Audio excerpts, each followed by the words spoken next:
Welcome to உணவே மருந்து. நம்ம இன்னைக்கு ஸ்ப்ரிங் ஆனியன் உருளைக்கிழங்குல நம்ம சூப்பரான மசாலா தோசை பண்ண போகிறோம்.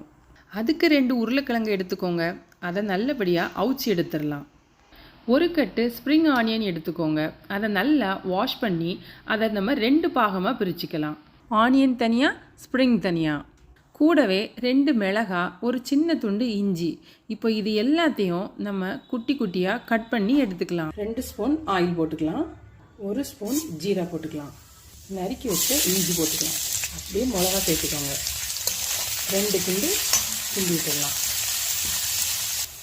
இப்போ நம்ம வெள்ளை ஆனியன் சேர்த்துடலாம். இதையும் நல்லா வதக்கி விட்டுடலாம். நல்லா வதங்கிடுச்சு. இப்போ நம்ம மசாலா சேர்த்துக்கலாம். 1/2 ஸ்பூன் மஞ்சள் பொடி, 1 ஸ்பூன் ஜீரா பொடி, தனியா பொடி 1 spoon, chicken masala 1 spoon, garam masala 1/2 spoon, pepper பொடி 1/2 ஸ்பூன், பாதி லெமன், 1 ஸ்பூன் உப்பு. உருளைக்கிழங்கு சேர்த்துடலாம். மிக்சி எடுத்தது. ஸ்ப்ரிங் ஆனியன் போட்டுடலாம். நல்லா கிண்டி விட்டிக்கோங்க. நல்லா மிக்ஸ் பண்ணிவிட்டு 5 நிமிஷம் மூடி வச்சு அரைச்சிடுங்க. ஸ்ப்ரிங் ஆனியன் மசாலா ரெடி ஆகிடுச்சு. இப்போ நம்ம இதை கொஞ்சம் மசிச்சு எடுத்துக்கலாம். இதை நம்ம மசாலா தோசைக்கு யூஸ் பண்ண போகிறோம். தோசை ஊற்றிக்கலாம்.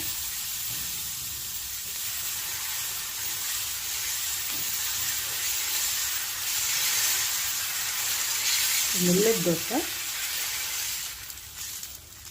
1 ஸ்பூன் மசாலா. நல்லா எல்லா இடமும் படுற மாதிரி பரட்டிட்டு இதில் நம்ம குட்டி வந்து சீஸ் போட்டுக்கிட்டோன்னா ரொம்ப நல்லாயிருக்கும். மூடி வச்சிடலாம். ஓப்பன் பண்ணி பார்க்கலாம். சூப்பரான spring onion aloo masala dosa ready ஆயிடுச்சு. தேங்க்யூ ஃபார் வாட்சிங். கண்டிப்பாக சப்ஸ்கிரைப் பண்ணிவிடுங்க. பாய்.